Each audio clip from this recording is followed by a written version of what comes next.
Добрый вечер. С вами Ирина Ефимова и программа «Якутия Лайф». Все мы хотим жить в чистом городе или поселке, ходить по ровным дорогам и освещенным улицам, гулять в ухоженных скверах и парках. Но на субботники выходит не так много людей. Кто-то считает, что прибираться должны дворники, благоустраивать дворы, озеленять улицы обязаны управляющие компании или местные власти. Кому-то лень, кому-то просто некогда. До конца этого месяца внести свой вклад в благоустройство своего района можно, не прикладывая никаких физических усилий. Жители 13 муниципалитетов и города Якутска в том числе до 30 мая могут выбрать ту общественную территорию, которую преобразят. 26 апреля стартовало рейтинговое голосование по отбору дизайн-проектов благоустройства. Об этом мы поговорим сегодня с главным архитектором Якутска, с Семеном Сергеевым. Добрый вечер, Семен Афанасьевич. Здравствуйте. Задать свой вопрос можно по номеру горячей линии в мессенджере WhatsApp, по номеру 8 914 235 0502 или позвонить нам в прямой эфир в студию по телефону 8 41 12 42 14 39. Пишите, высказывайте свои пожелания, тем более, что во второй части программы мы поговорим о благоустройстве 13 других районов Якутии. Это Алданский, Ленский, Миргинский, Нерюнгринский, Нерубинский, Алекминский, Хангаласский, Мегино-Кангаласский, Сунтарский, Намский и Чурапчинский улусы. Семен Афанасьевич, первый вопрос вам. Какие проекты на голосование представил Якутск? И как жители влияют на то, благоустроят эти объекты или не благоустроят? Ну, программа формирования комфортной городской среды это вот федеральная программа, республиканская программа, да, которая финансирует крупные объекты. Поэтому мы в этом году для получения шанса на финансирование выставили два объекта. Это Парк Победы и набережное озеро Сайсара. Два ключевых проекта, можно сказать, да, потому что предыдущие годы были благоустроены такие крупные объекты, как Ворота Якутска, озеро Талое, да, и также следующий ключевой объект, он будет строиться, если жители нашего города активно проголосуют. Вот если жители проголосуют, то будут выделены деньги, главным образом федеральные же, правильно? Да, федеральное финансирование, и как раз-таки жители сами должны решить один из этих общественных пространств, который получит финансирование. Поэтому тут есть некий соревновательный момент, поэтому жители сами решают. А какой проект сейчас лидирует из этих двух? На данный момент из двух проектов лидирует Парк Победы. Тут можно понять о том, что, конечно, День Победы, там классные часы, наверное, проходили. Ну и, конечно же, управа хорошо отработали со своими жителями. Это Гагаринский округ, получается. Да, разница небольшая, конечно, да, поэтому тут есть шанс для всех. Для сайсарцев тоже есть шанс. Да, конечно, есть большой шанс, потому что голосование идет до 30 мая. То есть очень просто голосовать, зайти на сайт, может проголосовать в любой момент. А что станет со вторым проектом-то? Если проголосуют за Парк Победы, допустим, его сделают, а сайсарцы останутся? Здесь определяется очередность в первую очередь. Да? Финансирование выделяется каждый год, и поэтому надо активно принимать участие, чтобы каждый год получить финансирование. Давайте поговорим о тех моментах, которые жители Якутска считают проблемными. То есть это прекрасно, что у нас благоустраивают набережные, скверы, парки, прогулочные зоны, но все равно город представляет собой резкий контраст, да, между новыми облагороженными территориями, кварталами и подворотнями с помойками, чего уж говорить. Так многие горожане недовольны, что в Якутске, например, очень мало урн. То есть вроде хочешь не мусорить, а выбросить стаканчик из-под кофе или обертку от конфеты или мороженого просто некуда. Как и когда решится этот вопрос? Во-первых, все общественные пространства, где гуляют наши граждане, да, они все обеспечены урнами. И по информации, насколько я общаюсь со своими коллегами с отрасли ЖКХ, да, они говорят о том, что есть стандарты, СНИПы, СанПины, по которым на расстоянии 40-50 метров должны быть установлены урны. По улицам урны такие установлены, но факт, что в общественных пространствах очень много урн установлено на сегодняшний день. И это, с одной стороны, тоже неудобно, потому что в анкликах, в обращениях граждан, да, тоже видим, что если урны стоят рядом со скамейками, это не очень удобно, потому что сидят мамочки с детьми, допустим, да, а тут такая антисанитария, поэтому Так нужно выносить их чаще в некоторых площадях, наоборот, уменьшают количество, там, где очень много установлено. Вот именно эти урны можно переставить вот в те места, где не хватает вот урн по улице. Ну вот я не говорю про площади, да, есть понятно, что там площадь Ленина или там площадь Матери, или куда-то специально приходят, Орджоникидзе. Вот. А если взять какую-нибудь улицу, то есть когда человек идет просто по улице. Вот я, например, живу на улице Ельминская, да, там, по-моему, ни одной урны вообще нет. То есть тротуара в принципе нет, не то что урны. Ну, там, где есть тротуары, обязательно должны быть урны. То же самое касается общественных туалетов. Это тоже наша такая давнишняя головная боль города. Можно сказать, их нет. То есть только в кафе или в торговых центрах, или платно. Что-то планируется делать в этом направлении? Да, это проблема города, одна из таких ключевых, можно сказать, да.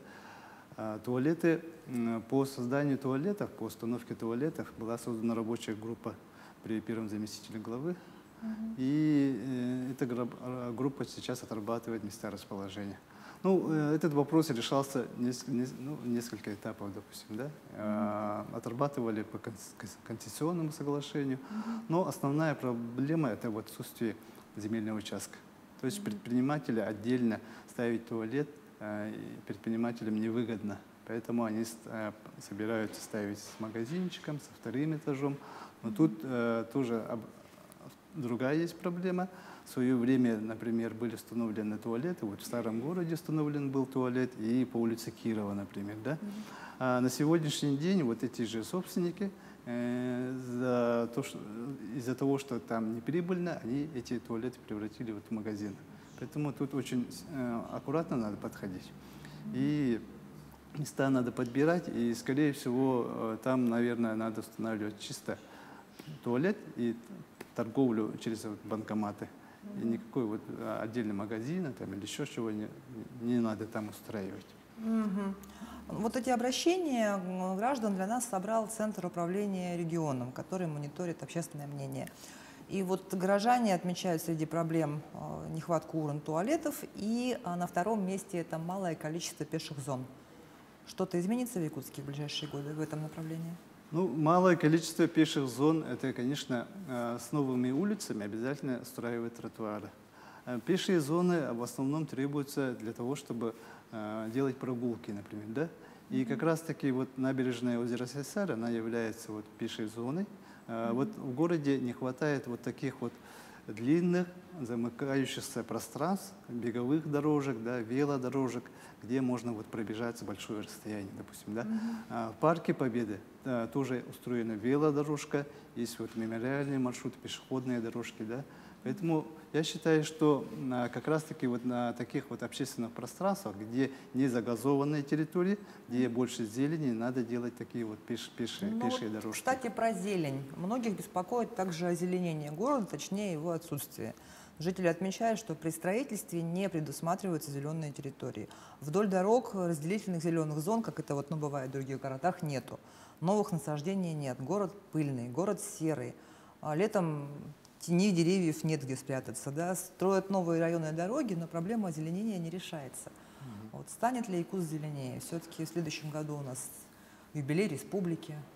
Ну, согласно нормативным требованиям, застройщик обязан в составе своего участка обязательно 15% озеленить.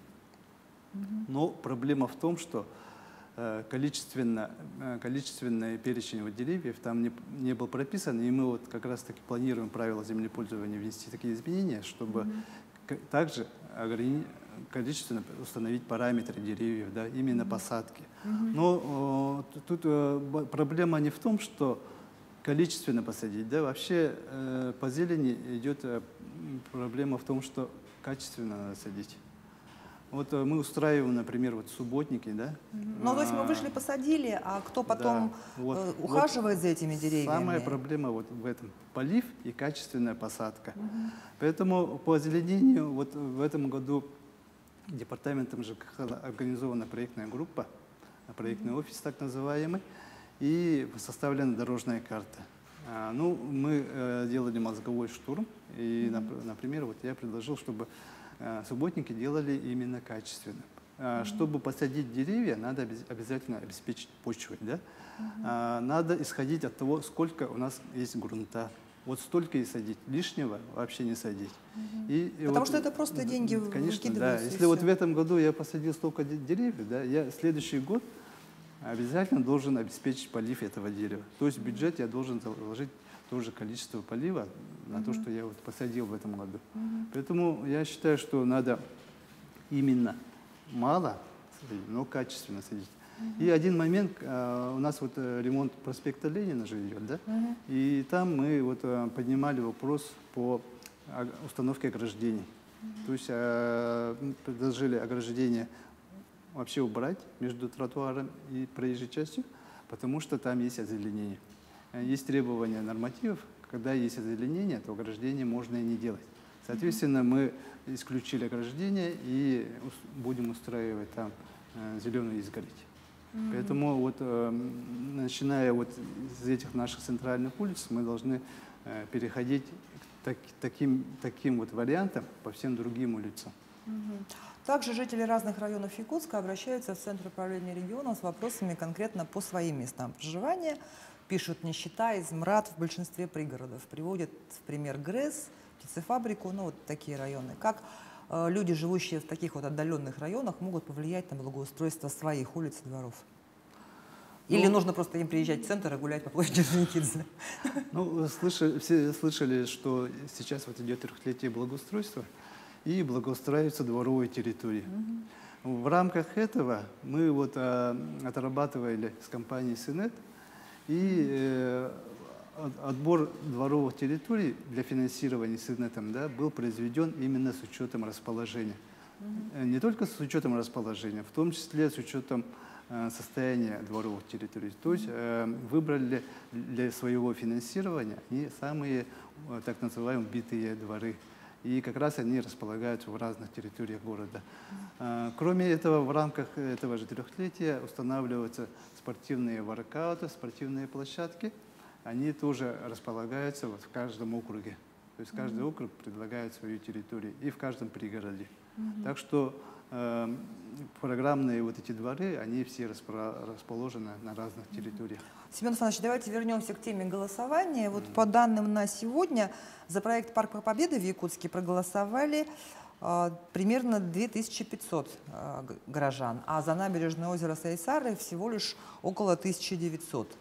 То есть, ну, учитывая население Якутска, что у нас тут больше 300 тысяч человек живет, это как-то совсем мало. Да, Думаете, я считаю, что это очень мало, потому что если мы смотрим по рейтингу, да, вот, в селах больше голосуют. Да, по сравнению с другими районами, получается, Майя примерно в таком же ракурсе находится. Поэтому я считаю, что горожане должны активно принять участие. А почему, думаете, они так активно не голосуют? Я считаю, что многие не владеют вот цифровыми там, технологиями, да. Вот ранее всегда голосовали на бумаге. Сейчас вот приходится, создали новую платформу, и каждый раз вот что-то новое появляется. Но на самом деле не надо бояться вот этих новых технологий, да. На самом деле это очень просто. Приходит ссылка, если вот отправляют... как проголосовать? Расскажите, на какой сайт зайти, куда нажать? Да, в интернете набираете 14 город Среда, 14 это регион, город Среда, это вот город Среда пишите и сразу заходите на этот сайт. Кнопка «Голосовать», муниципальное образование, фамилия, имя, отчество и телефон. На телефон приходит звонок, и с этого звонка 4 последних цифры видел кода. И все. Выбираете общественное пространство, и ваш голос засчитан. А вот не работает эта система. У меня редактор голосовала, и не получается по телефону. Вот в самом начале, когда начали голосование, были такие технические моменты. Потому что платформа новая, вся Россия голосует в одно и то же время, но через неделю этот момент устранили. А сегодня человек пытался проголосовать? Ну, есть рабочая группа по рейтинговому голосованию, и если какие-то есть загвоздки, то через ответственное лицо замечание передается вот, ответственному лицу. Или на сайте есть куратор. Вот куратору задается вопрос, эти технические моменты сразу мы передаем ответственным технарям по голосованию из республиканской власти. Дальше эти моменты устраняются. Ну, в общем, в итоге получилось проголосовать через госуслуги. Есть вот два варианта, да. Если на госуслугах не зарегистрирован, то должны быть через телефон. Соответственно, надо выбирать. Если что-то не работает, конечно, надо другой вариант тогда выбирать. Парк Победы и набережная озера Сайсара – это крупные объекты. На это выделят федеральные субсидии. А вот небольшие скверы как получают финансирование? Да, вот по небольшим бывает очень много обращений, да, когда жители хотят небольшие скверы обустроить, да, и по ним есть программа местных инициатив по линии Министерства финансов республики. Каждый год формируются заявки. Мы вот в прошлом году через управы помогали сформировать заявки, и в этом году вот будут обустроены вот 4 общественных пространства маленьких. Это сквер выпускников, сквер молодежи и в Табаге вот 2 объекта. Там тоже решение принималось через голосование. То есть жители управы, инициативная группа, они тоже собирали голоса и также вот голосовали. Так что этот процесс у нас задействован во всех механизмах выбора общественных пространств. Ну, кроме этого, предприниматели заявляют желание, да, вот обустроить общественное пространство за свой счет. Этот вопрос тоже поднимался очень давно, но были юридические моменты по закреплению земельного участка, да, и сейчас вот через Центр общественных пространств будет предоставляться земельный участок. То есть земельный участок предоставляется центру, центр организовывает конкурс, с учетом проекта выбирается вот предприниматель, и предприниматель уже заходит на общественное пространство на долгосрочный период. Там он организовывает бизнес и, соответственно, обеспечивает эксплуатацию. Тут никакой выгоды город не получает, только за то, что он там обустраивает, за то, что он вкладывается в благоустройство, появляется, да, общественное пространство. Вот маленькие объекты возникают вот так. Спасибо, Семен Афанасьевич. Я надеюсь, что наши горожане в ходе эфира уже сделали это, или сами проголосовали, или рассказали об этом членам своей семьи, друзьям, родственникам, знакомым, тем самым внесли свой вклад в благоустройство города, потому что чем больше людей проголосует, тем больше шансов получить федеральные деньги на благоустройство нашего города. Желаю вам успешной реализации этих красивых и нужных объектов. После короткой паузы мы продолжим. Оставайтесь с нами. Добрый день, уважаемые жители Нерюнгринского района. Добрый день, уважаемые якутяне. Сегодня настал момент сделать наши города более комфортными и современными, такими, где приятно жить и проводить время. И это зависит только от самих жителей. Никто лучше вас не знает, чего не хватает для комфортного проживания. Обращаюсь ко всем жителям района. Голосуйте, включайтесь в рейтинговое голосование по региональному проекту формирования комфортной городской среды. Ведь именно от вас зависит качество жизни. Голосуйте, чтобы новые, современные и комфортные общественные пространства появились именно в нашем городе. На сайте федерального проекта формирования комфортной городской среды представлены 2 варианта сквера Западный в городе Нерюнгри. Заходите на сайт, смотрите проекты и голосуйте. Спасибо. Уважаемые алданцы, в этом году город Алдан участвует в рейтинговом голосовании по выбору благоустройству общественных территорий. Парк Авиатор, парк Золотой. По парку Золотому мы работаем с 2019 года. В 2021 году на сегодняшний день по первому этапу получено финансирование. На сегодняшний день идут на подготовительные работы к масштабному строительству. Но чтобы выйти и закончить строительство парка к столетию Золотого Алдана, прошу вас проявить гражданскую активность, принять активное участие в рейтинговом голосовании и на сегодняшний день достроить этот парк. Золотые люди Золотого Алдана, голосуйте за парк Золотой. Уважаемые жители Намского Луца, до 30 мая этого года по всей республике в рамках национального проекта «Жилье и городская среда» проходит рейтинговое онлайн-голосование по отбору общественных пространств и дизайн проекта по благоустройству. Намский УЛУЦ представляет муниципальное образование «Ленский наслед» с проектом благоустройства набережной села Намского УЛУЦа. Перед нами стоит вопрос финансирования нашего проекта на федеральном и региональном уровне. Если мы до 30 мая наберем наибольшее количество голосов среди населенных пунктов, то уже в следующем году сможем реализовать наш проект. Призываю вас всех принять активное участие в рейтинговом голосовании за красивый облик села Намцы. Ну что ж, мы прослушали обращение представителей районных и городских властей, которые решили обратиться к своим жителям и записали для этого видеоролики о рейтинговом голосовании. А сейчас мы продолжим обсуждать тему благоустройства по республике в целом. Вы смотрите программу «Якутия Лайв», с вами Ирина Ефимова. Напомню, что с 26 апреля в Якутии проходит голосование по отбору общественных территорий и дизайн-проектов благоустройства на 2022 год. В отборе участвует общественное пространство 13 населенных пунктов. Их список вы сейчас видите на экране. По итогам голосования у проектов лидеров появится возможность получить федеральные и республиканские средства. Голосование продлится до конца мая, до 30 числа. Каждый якутянин, которому исполнилось 14 лет, может отдать свой голос на сайте 14.городсреда.ру.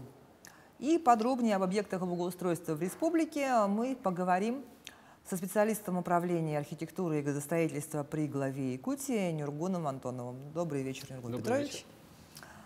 Зрители могут высказать свои мысли на этот счет или задать свой вопрос по номеру горячей линии в мессенджере WhatsApp 8 914 235 0502, а также позвонить нам в прямой эфир по телефону 8 41 12 42 14 39.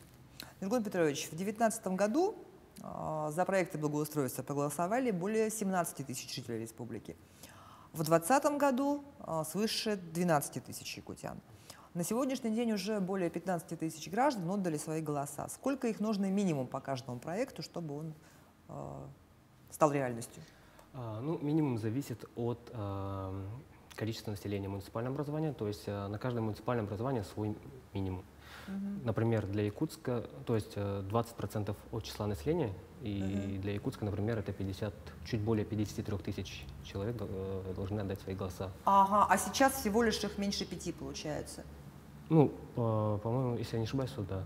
Нет, ну сейчас вот только что мы обсуждали с главным архитектором, и там 1900 примерно за один проект, 2500 за второй. То есть для Якутска там совсем... То есть у Якутска есть шанс вообще не попасть в эту программу тогда? Нет, так или иначе в программу они попадут в любом случае. Просто этот лимит устанавливается для того, чтобы показать, наверное, скорее всего, заинтересованность населения, вовлеченность населения в вопросы благоустройства общественных территорий. Ну вот почему оно получается, что в селах люди вот больше голосуют, чем в городе? Или горожане не знают просто, или им все равно? Ну, тут есть несколько факторов. Первый фактор – это непосредственно работа муниципальных властей с населением, с вовлечением населения в эти вопросы. И во-вторых, как правило, в селах социальная ответственность, она бывает намного выше, потому что все друг друга знают, все друг с другом контактируют, взаимодействуют, и вот такие вопросы, они всегда на повестке дня находятся, в отличие от города. В силу, например, большого количества населения и, например, размеров в муниципальном образовании. Но когда люди увлечены, когда они голосовали за какой-то проект, они потом начинают как-то более ответственно подходить к новой территории? Ну, может быть, субботники устраивают? Да, конечно, потому что голосование – это один из тех инструментов вовлечения, когда человек чувствует такую некую, наверное, ответственность за ту территорию, в которую он в какой-то степени вложил частичку себя, если можно так выразиться. То есть, да, это один инструмент вовлечения, который дает такой результат, что люди относятся ответственно и как-то бережно уже к территории, к новым территориям. Ну вот пока лидером голосования является Якутск, хотя это и мало, но больше 4000 проголосовало в Якутске. На втором месте Мегино-Кангаласский район, и он прям в спину дышит, уже 3700 голосов. Вчера он был первым вообще. На третьем Нюрба, более 2200 голосов. А вот такие крупные города, как Мирный, Алдан, Нерюнгри, Алекминск, пока не активны. Чем это можно объяснить? Ну, как я ранее еще сказал, это напрямую зависит, во-первых, от работы муниципальных властей. Скорее всего, в этих муниципальных образованиях власти возможно, где-то не объяснили, не так активно рассказывали о этом голосовании, о рейтинговом голосовании. Скорее всего, связано именно с этим. То есть, если мы тот же Мегин-Кангаласский район возьмем в пример, то там они очень активно ведут работу в плане оповещения и вовлечения. Это и волонтеры, это и экипировка волонтеров. И они даже специально для этого перевели целое такое название федеральной программы формирования комфортной городской среды на якутский язык, на якутский лад. Получилось очень интересно, и таким образом они показывают полную вовлеченность, муниципальной власти показывает полную вовлеченность в этот вопрос. А почему, кстати, там жители села Майя вовлечены, а Нижний Бестях не голосуют, хотя это райцентр? Ну, опять же, это работа именно властей, их муниципальных. То есть не района, а муниципалитета самого? Да, муниципалитета самого, да. Если муниципальная администрация, то есть местная администрация, она сама заинтересована, то она будет прикладывать максимум усилий для того, чтобы вовлечь туда и все остальное население. А может это быть связано с тем, что в Нижнем Бестяхе просто больше приезжих? Ну, вряд ли, потому что для каждого муниципального образования, во-первых, установлен определенный порог, поэтому наличие приезжих особо не влияет на это. Вот вы встречаетесь с населением, участвуете в общественных слушаниях. Как якутяне понимают для себя слово «благоустройство»? То есть это установка урн и лавочек, и чтобы лужи во дворе засыпали, или уже это что-то больше? Я хочу отметить то, что за последние, наверное, 2-3 года понимание вообще слова «благоустройство», оно меняется в лучшую сторону. Если раньше люди думали, благоустройство — это покрасить там лавочки, бордюры, поставить где-то заборчики, то сейчас люди в целом понимают, что благоустройство — это не только заасфальтировать территорию, но это еще и как-то насытить территорию какими-то интересными культурными программами, Смыслами какими-то. Смыслами, находить какую-то идентику, местную идентичность. То есть это, возможно, какое-то комплексное озеленение и так далее. То есть понимание, оно становится более обширным. И, то есть, да, как-то в этом плане идет развитие. А как авторы проектов определяют, каким будет объект с точки зрения именно вот пользования людей? То есть где пройдет дорожка, сколько скамеек поставить в сквере, нужна спортивная зона или нет? Как-то учитывается, собирается Да, мнение конечно. жителей? В этом плане есть несколько инструментов. Это могут быть и воркшопы совместные с жителями этой территории, какие-то мастер-классы и так далее. И есть еще один очень прекрасный инструмент, который называется соучаствующее проектирование. То есть совместно с жителями архитекторы проводят такие воркшопы, в которых они ищут вот ту самую идентичность, те самые смыслы этой территории вместе с жителями. И таким образом они понимают, что где должно находиться, на этой зоне, например, тренировочная какая-то, да. Здесь зона отдыха, здесь детская игровая зона, или как-то так. А жители сельских территорий не пугает слово «воркшоп»? Нет, для них, конечно, объясняется все это. То есть, если не использовать слово «воркшоп», то можно, конечно, сказать, это соучаствующее проектирование как-то. Соучаствующее проектирование. Ну, как-то понятнее звучит да. все-таки. А вот в некоторых районах прекрасно реализуется программа поддержки местных инициатив. То есть, когда граждане сами софинансируют создание нового общественного пространства. Отличные проекты реализовали вот в Мегино-Кангаласском улусе, в Усть-Алданском, в Чурапчинском, в других. А при этом в других улусах люди неохотно принимают участие даже в рейтинговом голосовании, которое от них не требует никаких затрат, да, финансовых. То есть деньги вкладывать не надо, физически работать не надо, нужно просто зайти на сайт и нажать там пару кнопок. Вот как вы думаете, с чем это связано? Ну, я тут могу отметить то, что программа поддержки местных инициатив и рейтинг голосования — это разные механизмы, во-первых, потому что если первый человек сам проявляет инициативу и сам занимается этим проектом, то во втором эти проекты должны набрать именно голоса общественности. То есть так таковой люди не участвовали. То есть в своей массе в дизайн-проекте. Да, но просто смотрите, те же районы, которые участвуют в этих проектах с софинансированием, те же районы и в голосовании лидируют. А которым ничего не надо, им ничего не надо. Своим прошлым ответом. Опять муниципалитеты, да, думаете, тут виноваты? Я могу привести пример, например, Нюрбы. Отличный пример. местная их администрация проявляет инициативу, они сами очень инициативные, во-первых. И во-вторых, вот этой инициативой они заражают свое население, то есть они заряжают их, они каким-то образом смогли наладить вот этот процесс взаимодействия с населением, таким образом, то, что у них получаются очень крутые проекты, например. Если вы, может, видели, у них очень классный парк, например, появился в прошлом году. Это благодаря вот их работе, именно администрации. В Вижгистяхе тоже И в очень... Вижгистях тоже это отличный пример, кстати, да. Вот, там они, по-моему, вообще даже выработали свой дизайн-код. Свой дизайн-код целый они проработали, да. Это, вот как раз-таки это те примеры, которые показывают, что очень много зависит сколько не от жителей, столько от руководящих, ну, от администрации в целом. То есть они должны вести, направлять и как-то проявлять инициативу и поддерживать жителей. Ну, смотрите, в каких-то районах жители часто обращаются к местным властям. Пишут, жалуются, что нет благоустройства, но при этом активно голосуют за проекты. Вот есть ли какая-то зависимость между жалобами жителей на городскую среду и активностью голосования? То есть голосуют те, которым все плохо, или те, которым сделали уже хорошо, и они хотят еще лучше? Ну, возможно, есть какая-то корреляция, но насчет причинно-следственной связи я тут сказать точно не могу. Я думаю так, то, что активно голосуют как раз, ну, вы верно сказали, что активно голосуют как раз те районы, в которых уже реализованы успешно проекты.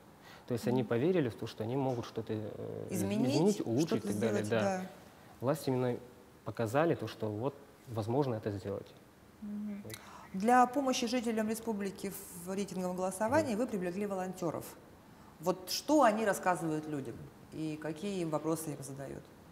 Ну, во-первых, хочу поблагодарить волонтеров от лица управления. Спасибо вам, ребята, за помощь. Ну, отвечая на вопрос, ну, волонтерам поступают разные вопросы. Там, начиная от не платно ли это, до, например, они объясняют, например, каждый проект, что для чего сделано и так далее. Но в основном они помогают именно старшему поколению пройти регистрацию на портале и объясняют, рассказывают о проектах. То есть за какой проект они бы отдали свой голос. Вот. А может быть, кто-то думает, что вот благоустраивают сквер, там сквер Победы, это Гагаринский округ, я там не живу, это не в моем районе, зачем мне голосовать? Вот когда там на моей улице будешь что-то строить, тогда проголосую. Расскажите, вот почему все равно стоит отдать свой голос обязательно? Ну, знаете, я могу ответить так. Это как жить в многоквартирном доме и при этом полностью игнорировать свой двор, подъезд и каждый раз прятаться у себя в квартире. Но при этом, выходя на улицу, все время испытывать стресс, разочарование, злость и так далее, все негативные эмоции. Отрицание, депрессия. И загнать себя в конечном итоге в депрессию. Это так не работает. Общественные территории на то и не общественные, что они привлекают население не только того округа, в котором они есть, они привлекают население со всей территории, со всей местности. Более того, успешные проекты могут привлечь людей из-за границы, из других городов. Например, тот же парк в Зарядье, как пример Москвы, очень хороший проект, очень крутая реализация. При этом туристы туда прям едут целенаправленно посмотреть на эту общественную территорию. А кто, кстати, следит за реализацией? Потому что иногда, ну, бывает так, что вот прекрасный проект, вот очень красиво было, вот тот же бульвар Учителя, он был очень красив в проекте, потом там по факту получилось не совсем то, что было. Или вот это озеро Талое закончен сейчас там процесс или не закончен? Тоже проект был очень красивый, проводили отдельный конкурс специальный, да, и сейчас там как вот криво-косо плитка лежит, это же... Ну, есть прекрасный механизм, который называется авторский надзор. То есть те архитекторы, то бюро или заказчик контролирует подрядчика, следит за тем, чтобы подрядчик делал все в точности, как прописано в тех заданиях и сделано, прорисовано, например, в дизайн-проекте. Это зависит, вот. Да, авторский надзор — это вот хороший механизм, например. Но по бульвару Учителя я хочу сказать то, что реализация там хорошая. Но опять же, вот как Семен Афанасьевич ранее высказывался, вопрос содержания. Нужно кому-то содержать. Нужно кому-то содержать. Спасибо. О проектах благоустройства нам рассказал специалист управления архитектуры и градостроительства при главе Якутии Нургун Антонов. А я напомню, что рейтинговое голосование по отбору общественных территорий и дизайн проектов благоустройства продлится до 30 мая. Якутск и еще 13 районов республики представили свои проекты. Отдав свой голос на сайте, вы можете улучшить свою жизнь, жизнь ваших близких, соседей и жителей целого района или города. Это была программа «Якутия Лайф» и я, Ирина Ефимова. Смотрите нас по будням 19:15. Расскажем, чем живет Якутия.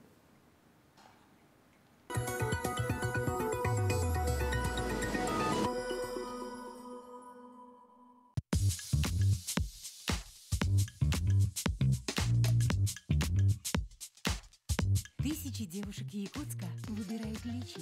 Будь стильной вместе с нами. Торговый центр «Айсберг», 2-й этаж.